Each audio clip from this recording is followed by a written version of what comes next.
पासा कंजेशन वाला विमल खाता है, मल खाता है, मीठा खाता है, मीरा खाता है, दारू पीता है, बरंजी पीता હોય એવા મેસેજોથી માણસના શરીરમાં શું બગડી ગયું, લગવો થઈ ગયો, 70-80 વર્ષની ઉંમરે પલંગમાં પડી ગયો.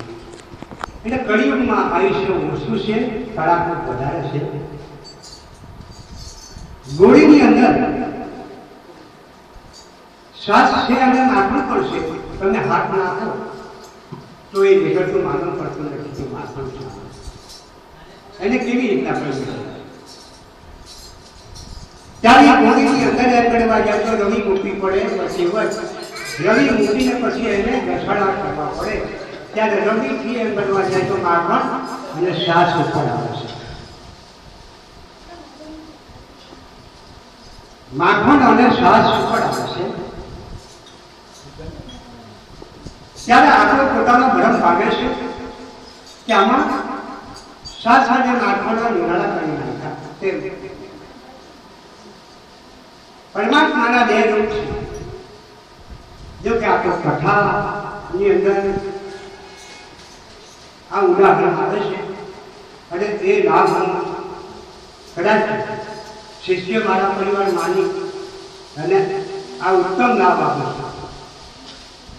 એટલે પરમાત્માના બે રૂપ છે, એક નિર્ગુણ અને એક સગુણ. એટલે સગુણને તમે જોઈ શકો છો ખરા કોણ ભરમ છે. પેલો જે અપ્રકટ છે અંદર અને આ પ્રકટ છે. એટલે ખરેખર આત્મા આત્મા એ પરમાત્માનો અંશ છે. આ પરમાત્માનો આત્મા એ પરમાત્માનો અંશ છે અને આ જટાયું ગીત પડેલો છે.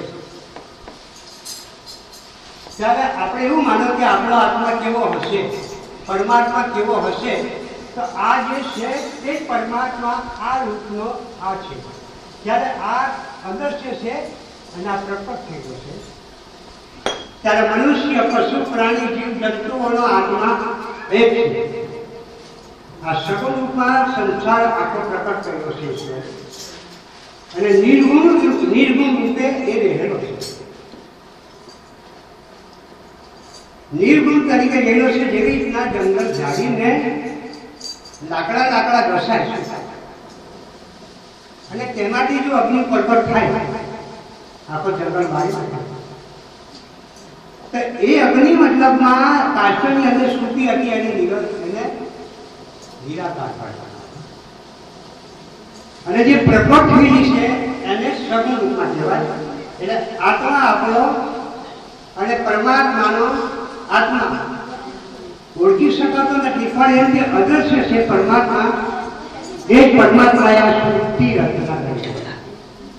આકાશ બનાવ્યો, સૂર્ય બનાવ્યો, તારા બનાવ્યા, ચંદ્ર બનાવ્યો, વાયુ બનાવ્યો, અગ્નિ બનાવ્યો, પૃથ્વી બનાવી, જળ બનાવ્યું, તેજ બનાવ્યું અને મનુષ્ય ઉત્પાદન કર્યા. એટલે પરમાત્મા આ સગુણ રૂપમાં આખો સંસાર પ્રકટ કર્યો છે અને નિર્ગુણ રૂપમાં એ રહેલો છે. તે નિર્ગુણને પ્રકટ કરવા માટે